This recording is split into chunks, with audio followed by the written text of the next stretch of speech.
பெருமாளே நம்ம கிட்ட தான் கடன் வாங்கி கல்யாணம் பண்ணி இருக்கிறாரு. நான் தான் மிகப்பெரிய கடவுள் என்கின்ற ஆணவம் பெருமாளுக்கு குபேரனுக்கு வந்துருச்சான்.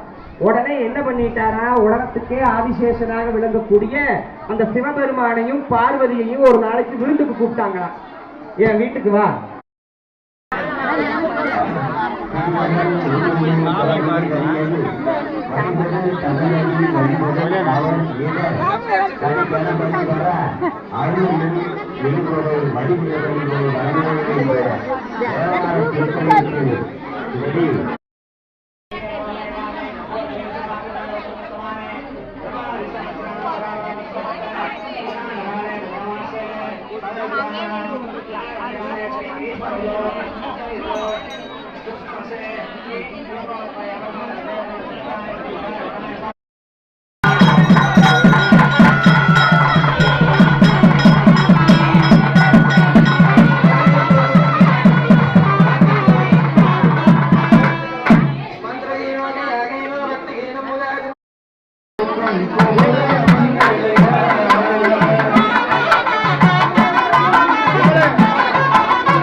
பெருமாளுக்கு கல்யாணம் பண்ண பெருமாளுடைய கல்யாண செலவுக்கு காசு இல்லையா.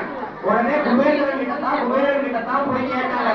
குபேரன் உடனே கடன் கொடுத்துட்டாரா. இவ்வளவு கடன் வாங்கி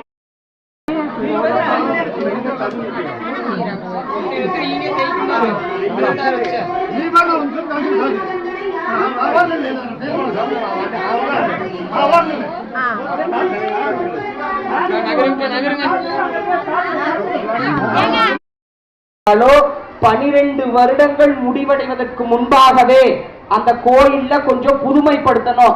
இன்னைக்கு தமிழ்ல புரியுற மாதிரி சொல்றேன்னா ஆல்ட்ரேஷன் ஒர்க் மட்டும் பார்த்தோம் அப்படின்னு சொன்னா அதுக்கு புனருத்தன விழா அப்படின்னு பேரு. இது என்ன அஷ்டபந்தன மகா கும்பாபிஷேக விழா. அதனாலதான் திருவள்ளுவர் சொன்னாரு, செல்வத்துள் செல்வம் செவிச்செல்வம் அச்செல்வம்னாரு. காரணம் என்னன்னு தெரியுங்களா?